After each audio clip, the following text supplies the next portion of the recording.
Assalamualaikum dan salam sejahtera. Anda bersama saya, Lia Amira Anorigos, membawakan imbasan peristiwa sepanjang minggu lepas.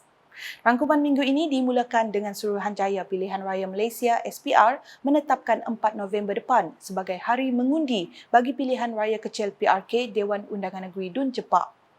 Timbalan Pengerusi SPR Dr. Azmi Sharom berkata, hari penamaan calon pula akan dilakukan pada 21 Oktober depan. Menurut beliau, tempoh berkempen ditetapkan selama 14 hari bermula selepas pengisytiharan calon-calon yang bertanding iaitu pada 21 Oktober sehingga 3 November ini.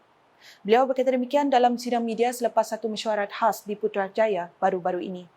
Dr. Azmi menambah Pusat Penamaan Calon PPC dan Pusat Perjumlahan Rasmi Undi PPRU yang digunakan adalah di Balai Raya Kampung Jepak, Bintulu.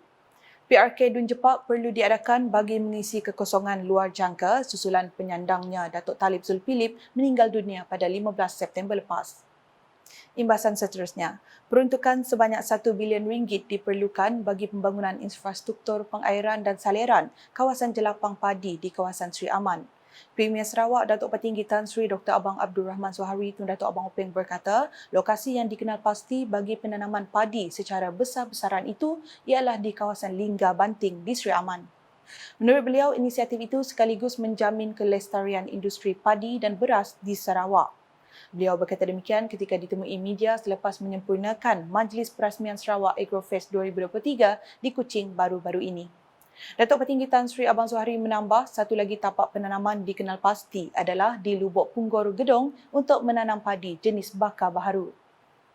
Sementara itu, ketika berucap, Premier Sarawak memberitahu Kerajaan Sarawak terus memperkasakan sektor pertanian dan makanan di negeri ini dengan pengurusan pertanian yang baharu dan cekap menerusi sistem pengurus ladang atau farm managers. Menurut beliau, pendekatan menggunakan inovasi teknologi ini penting bagi menjana pendapatan kepada negeri dan rakyat. Menurutnya, inisiatif pertanian moden hanya perlu dikawal menerusi inovasi teknologi pertanian baharu. Beliau berkata demikian semasa menyempurnakan Majlis Perasmian Sarawak Agrofest 2023 di Kuching pada Jumaat. Dalam pada itu, Premier Sarawak memberitahu kerajaan negeri akan bekerjasama dengan Kerajaan Persekutuan untuk mengubah lanskap industri makanan di negeri ini. Jelasnya, ini kerana sektor makanan merupakan faktor penting dalam menjamin keterjaminan makanan kepada rakyat di Malaysia. Rangkuman diteruskan dengan perkembangan mengenai Konvensyen Khas Parti Pesaka Bumiputra Bersatu PBB 2023. PBB Sarawak komited mempertahankan hak-hak negeri ini berpandukan 4 dokumen utama.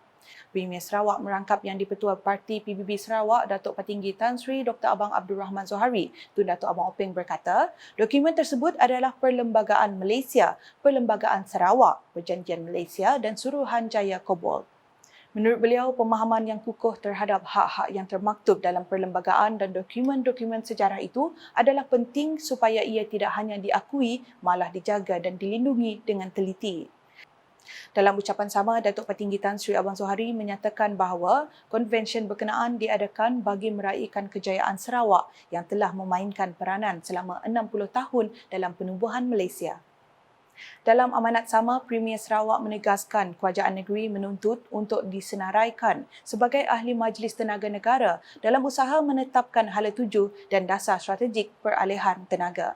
Jelasnya, beliau akan meminta Perdana Menteri Datuk Seri Anwar Ibrahim untuk meneliti penyertaan Sarawak antara ahli majlis terbabit. Majlis Tenaga Negara yang dipengerusikan oleh Perdana Menteri dengan Kementerian Ekonomi sebagai sekretariat telah ditubuhkan di peringkat persekutuan baru-baru ini berteraskan program peralihan tenaga.